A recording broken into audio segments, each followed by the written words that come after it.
నియోజకవర్గ ఓటర్లకు నా నమస్కారాలు. నేను మీ కావూరు లావణ్య, ఏలూరు జిల్లా ఆడపడుచును, మీ తోబుట్టును, ఈ జిల్లా వాసిని, ఇక్కడే నివసిస్తున్న మీ ప్రియమైన కావూరు లావణ్యను. మీరు చూస్తే గనక 2024 ఎన్నికలు నేరానికి న్యాయానికి సిద్ధమైన రెండు పార్టీల మధ్య జరిగే ఎన్నికలు.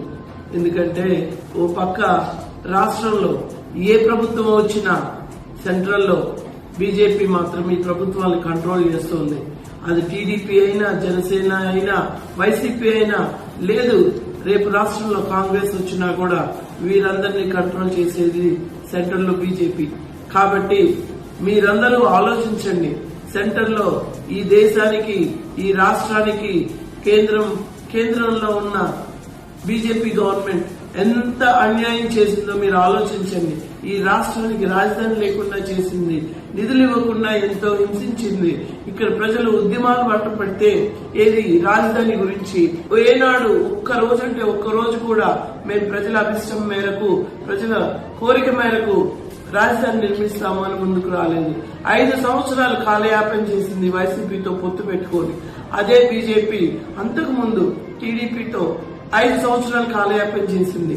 ఈ 10 సంవత్సరాల్లో బీజేపీకి చేతకాని రాజధాని ఈ 10 సంవత్సరాల తర్వాత ఎలా సాధ్యమవుతుంది? నిధులు ఇవ్వని బీజేపీ ఇప్పుడు నిధులు ఎలా ఇస్తుంది? ఏమాత్రం అభివృద్ధి చేయని ఈ రాష్ట్రాన్ని బీజేపీ ఇప్పుడు ఎలా అభివృద్ధి చేస్తుంది? మీరందరూ ఆలోచించండి. ఇది ఖచ్చితంగా పొత్తుల విషయం కాదు. ఖచ్చితంగా ఇక్కడున్న పార్టీని బీజేపీ సొత్తులుగా వాడుకోబోతుంది. ఎవరు వచ్చినా బటన్ మేమే నొక్కుతామంటుంది బీజేపీ. కాబట్టి ఇలాంటి జాతీయ పార్టీని ఎదుర్కోవాలి అంటే కేవలం కాంగ్రెస్ వల్లే సాధ్యం. మీ అందరికీ తెలుసు, కేంద్రంలో కాంగ్రెస్ స్వయం ప్రతిపత్తి కలిగిన పార్టీ. బీజేపీ ఆగడాలకి మూకుతాడు వేయగల పార్టీ కేవలం కాంగ్రెస్. అందుకని అటు టీడీపీ గెలిచినా, ఇటు వైసీపీ గెలిచినా కేంద్రంలో వీళ్ళు బీజేపీకి తొత్తులు. కాబట్టి కాంగ్రెస్ ని గెలిపిస్తే బీజేపీని కాంగ్రెస్ ధీటుగా ఎదుర్కోగలదు, పోరాడగలదు. ఇక్కడ రాష్ట్ర ప్రభుత్వాలకు, ఇక్కడ ఏ ప్రభుత్వం ఏర్పడినా స్వయం ప్రతిపత్తితో వ్యవహరించే విధంగా కాంగ్రెస్ వారికి అధికారాలు ఇవ్వగలదు. కాంగ్రెస్ ఈ రాష్ట్ర అభివృద్ధికి కట్టుబడి ఉంది. ఆ విషయం స్వయంగా రాహుల్ గాంధీ గారే చెప్పారు. కాబట్టి మీరు ఒక్కసారి ఆలోచించండి. రాష్ట్రంలో ఏ ప్రభుత్వం వచ్చినా కేంద్రంలో బీజేపీ ఉండడానికి వీల్లేదు. కాబట్టి మీరందరూ విజ్ఞతతో ఆలోచించి ఖచ్చితంగా కేంద్రంలో కాంగ్రెస్ వచ్చే విధంగా ఈ రాష్ట్రాన్ని, ఈ జిల్లాని, మన ప్రాంత అభివృద్ధిని దృష్టిలో పెట్టుకుని కేవలం కాంగ్రెస్ కు ఓటు వేయమని నేను కోరుకుంటున్నాను. ఎందుకంటే కాంగ్రెస్ ఒక్కటే 29 రాష్ట్రాలని కూడా గత చరిత్ర చూసుకుంటే సమానంగా పాలించింది. ఏ ఒక్కరిని ఎక్కువ తక్కువగా భావించలేదు.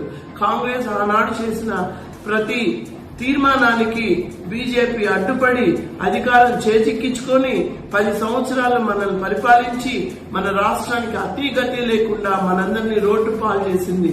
టీడీపీ అయినా, వైసీపీ అయినా నా సొత్తే అని బహిరంగంగా ప్రదర్శించింది బీజేపీ. మీరందరూ ఆలోచించండి. కాంగ్రెస్ ఉంటేనే ఈ దేశంలో మళ్ళీ ఏ ప్రాంతీయ పార్టీ అయినా ఊపిరి పోసుకోగలదు.